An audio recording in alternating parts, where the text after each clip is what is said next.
Hi guys, welcome back to my channel. Today I am sharing swatches with you from a brand new indie brand. This is Color Infinity. I do have their 8-piece debut collection that is releasing November 24th. So the way they're starting their stuff is they're only doing like almost a pre-order status. So November 24th through December 4th are the only dates you'll be able to order this collection or anything from it. And then after December 4th, shipping will begin. They sent me deluxe size minis, but I think those are their only size bottles. So these are 8.5 mils and they are $7 a piece. And when you purchase the entire collection, shipping is included. But what I really like about this brand so far is on their Instagram page, they will be posting inspiration photos, and by liking those photos you are voting on the polishes you want to see for the next release. So I feel like that's really nice to have the customers involved. So I think that is everything. I do have all 8 of their debut collection polishes, and let's go ahead and get started. So at first we have Pleased as Pumpkin Pie, and this is described as a light orange cream polish.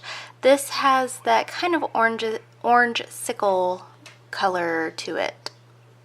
Here's our first coat of Pleased as Pumpkin Pie.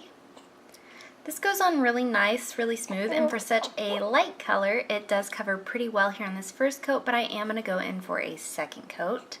The formula on this one is a little bit on the thicker side. It's not so thick that it's difficult to work with, but it is thicker than most creams usually are, but that does help with the opacity of this. This one does dry pretty fast and very glossy. I accidentally went in a little bit thick there, but if you do thinner coats, you may end up wanting 3 coats. I am doing 2 typical coats. They're not thick, they're not thin, but they're typical for me. So this does cover completely in 2 coats for me.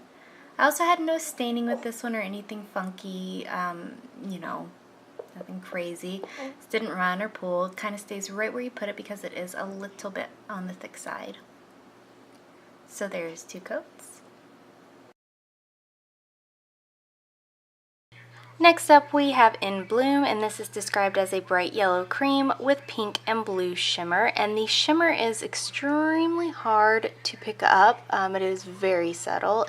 Here is our first coat of In Bloom. This one has a nice formula. It's not too thick, it's not too thin, it is very easy to use. It doesn't want to run, it doesn't want to pull, it doesn't do anything wacky. The shimmer in here though, it's hard to tell. So when it's glossy and wet like this, it stands out really nicely, but this does dry down to a matte finish, and when it does dry down, it is incredibly difficult to see on the nail. So you will probably want a glossy top coat with this one if that shimmer is something you're looking for. This is still streaky here on 2 coats, so I am going to go in for a third, but spoiler alert, this one is still very uneven on 3 coats, so you may either want a white base or to go in for a 4th coat. I am going in with an even thicker 3rd coat than normal just to try to even everything out, and I still did have a couple little spots. They wouldn't be noticeable to everybody, pretty much just yourself, but they are there if that's something that bothers you. So there is 3 coats.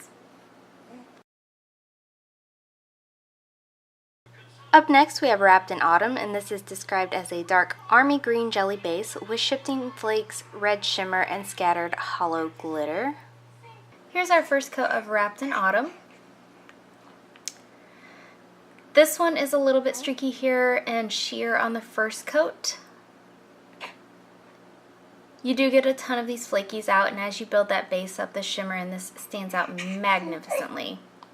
We got baby here laughing on my lap, so I'm so sorry if you can hear him, but he's so excited. I will say with this one, it doesn't self-level the best. I did have trouble with it, it doesn't self-level. So if you want it nice and level, you can do 2 coats if you can level it out evenly. Does that make any sense? Otherwise you will need 3 coats like I'm going to show you here. But the darker this base gets, so the more coats that you add to build it up, the more that shimmer is going to stand out anyway. So I do go ahead and recommend that 3rd coat either way. So here is 3 coats, and like I said, this one does cover completely in 3 coats. This is gonna lie flat. It doesn't dry textured at all because those are flakies and not glitter. They kind of form to your nail a little bit better, and it's not difficult to remove either, but I did have some skin staining with this one. So there's 3 coats.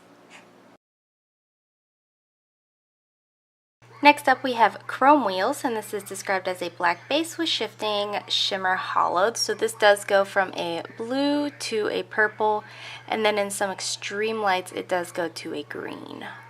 Here's our first coat of chrome wheels.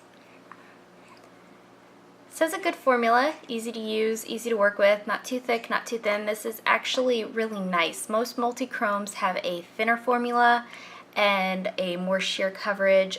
This one is a little bit thicker than normal, but it's not thick by any means, and it has pretty good coverage here on this first coat.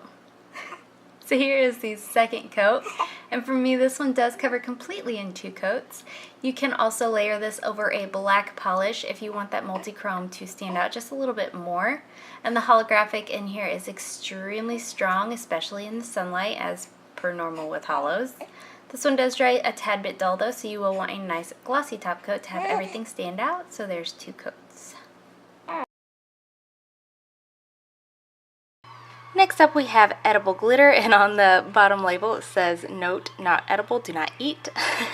This is described as a blurple hollow with lots of gold shimmer, purple hollow glitter, and a bit of larger pink hollow glitter. Here's our first coat of edible glitter. This covers really nicely here on this first coat, and it is very easy to apply as well. There are tiny little micro glitters in here, but that doesn't make application sandy or anything like that. It just makes it a little teensy bit difficult to remove, but it did dry uniformly flat for the most part because they are all super small micro glitter. So here's a second coat, and this one does cover completely in 2 coats. You will want a nice glossy top coat for this to make everything kind of uniform and have that hollow stand out even more. I also had no staining with this one either, so there's 2 coats. Next up we have DIY glitter slime, and this is described as a blue shimmer filled pink polish with scattered hollow. Here's our first coat of DIY glitter slime. This has a phenomenal formula. It's not too thick, not too thin. It's a little bit on the thicker side, but it's that thick where it just stays right where you put it. It's so easy to use. And it has pretty good coverage here on this first coat. It is just a little bit sheer here, so I am going to go in for a second coat, but this does cover nice and evenly. And that shimmer stands out really nicely. So here's the second coat, and this one does cover completely in 2 coats. This one also dries to a fully matte finish, so you will want a nice glossy top coat to help that shimmer stand out and for longevity purposes. So there is 2 coats. Up next we have Pink Forest, and this is described as a pink curly base with green shifting flakes. Here's our first coat of Pink Forest. This one is in a jelly base, so it does have a jelly formula.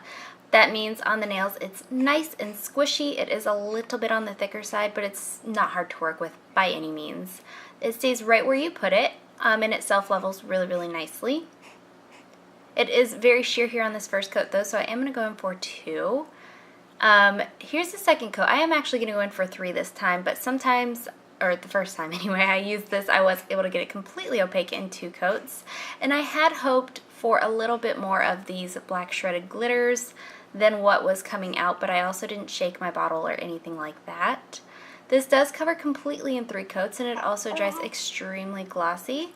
Those black shredded glitter are actual glitter, so they will stick to your nail. They will be a little bit difficult to remove, and they will cause a teensy bit of texture, so you will want a nice glossy top coat, though the base itself dries very glossy. So there's 3 coats. And lastly for today we have Somewhere in the Clouds, and this is described as a light gray base with blue glitter, purple flakes, and some scattered hollow. Here's our first coat of Somewhere in the Clouds. This is very sheer here on this first coat and a little bit uneven, so I am going to go in for a second coat. Depending on your application, you may end up wanting 3 coats. I did do 3 the first time I used this polish, and I was going in for thinner coats at that time. This time I am doing a little bit thicker just to make sure it does cover faster. So here's 2 coats. This one was pretty easy to remove.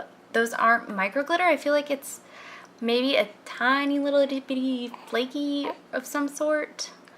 But it also lies flat. It doesn't dry textured at all, just a little bit dull, so a glossy top coat is recommended. So there's 2 coats. So my favorite of these 8 is Chrome Wheels, which surprised me because it's a blue to a purple multi-chrome, like the 3 things, blue, purple, multi-chrome, that I just don't like go for often. But it's the holographic in here that really does it for me.